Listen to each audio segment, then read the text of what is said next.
want is actually what you can put in there. In the home office here, important thing to understand. There was a time when people started predicting the home office would start going away, or dedicated workspace would start going away, because they argued, hey, with laptops, if everybody had a laptop, you don't need a space to work in. You just work in whatever space you are in, right? That seemed like a good idea. That seemed like, hey, you don't need an office anymore. Make it into your workout room, your yoga room. Save all that space and just take a laptop wherever you go. Let me give you two scenarios that were problematic to that. First, let's imagine parents with children. Everybody in the house has a laptop. All the kids have their own laptop. It's time to do homework. Everybody go up to your room, shut the door. You have an open internet connection. Go do your homework. What do you think the odds are that the kid comes back downstairs at the end of the night with their homework done? Let me tell you, Facebook has proven that that does not happen very often, right? Another thing, we're actually seeing in American psychology a spike in problems in marriages based on the fact that they take laptops to bed. It was done because they think, oh, hey, this is a great idea. I'll bring the laptop home so I can spend more time at home. I'll take the laptop into the bedroom so that I'm in the bedroom with you, so that we're having together time.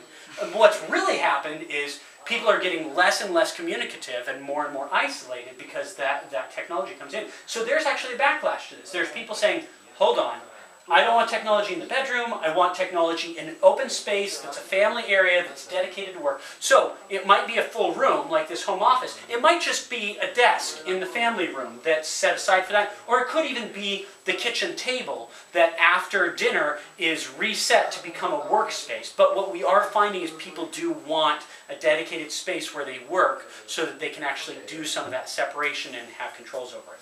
Once you have a dedicated workspace, you can deck it out to be more efficient for you. This is an ergonomic approach to that, where we're seeing adapted mice that actually fit your hands better. This is the mouse that I've seen used over at Pixar by the animators. They spend all day with a mouse in their hands, and if you're doing this kind of motion with your hand all day, trust me, you're hating life. So being able to get a mouse that actually fits that is much better. Also, we have the vertical monitor over here. The vertical monitor is very important because you can do things in a better format than you can do across a horizontal. You will probably never see the vertical monitor completely replace the horizontal monitor or become the primary monitor.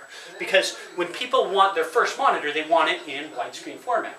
I mean, great point to that. Out of all of the packets sent across the internet in the US right now, 23% of them are Netflix.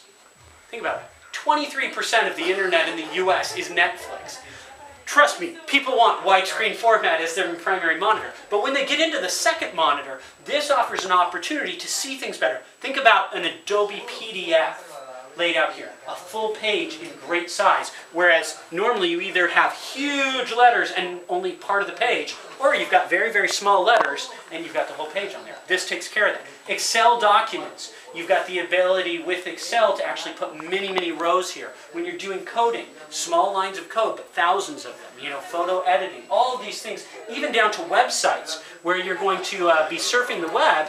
You're seeing a lot of design nowadays that's actually focused at making sure you can meet the needs of the old monitor. So you'll see a lot of websites that are designed out with that wasted space there.